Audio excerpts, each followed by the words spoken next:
Okay, this is just chain rule, really, is where this comes from, and understanding what it means to take a log with a particular base.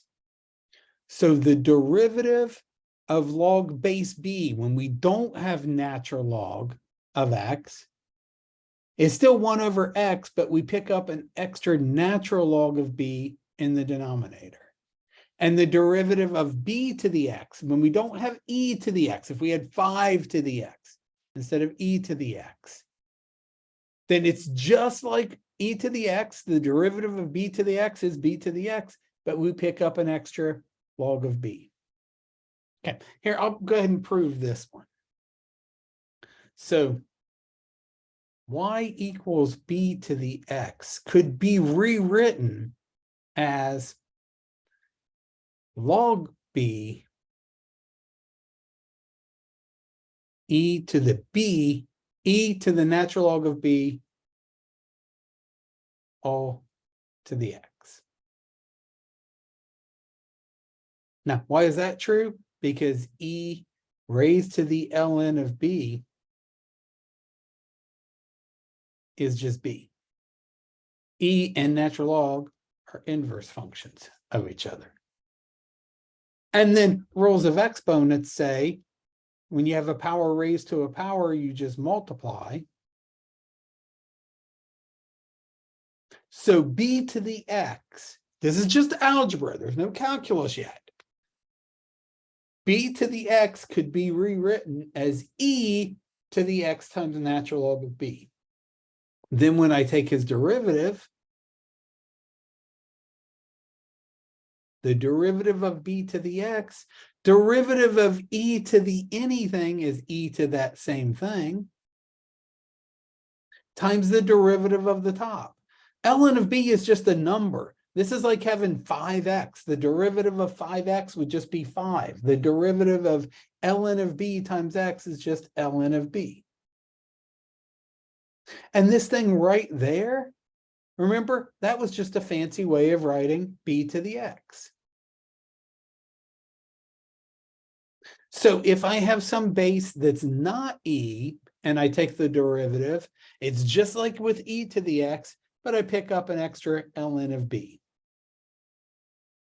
And there's the proof of why that works. And for very similar reasons, I won't go through the algebra. If you take a log that's not natural log, you pick up an extra natural log of b. It just happens to end up in the denominator instead of the numerator here. It ends up in the bottom. So like right here, we've got y equals log base 2 of that. I mean, really, we could think of this just as change of base formula. I could use change of base formula and change this to natural log instead, and then we just use rules for natural log. But using this rule right here, the derivative of log base 2 of anything is 1 over that thing times, and then we pick up down here in the bottom an extra ln of 2 times the derivative of what was inside. So I would rewrite that like that. Okay, and then we want the slope of the tangent line at y equals 1, so y prime at 1 would be 3 over, let's see, that would be 4 ln of 2. Okay, that's our slope of the tangent line.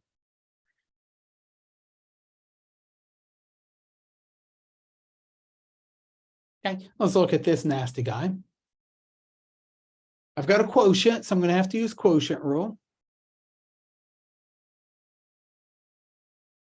The derivative here will be derivative of the top, derivative of a number to the x power.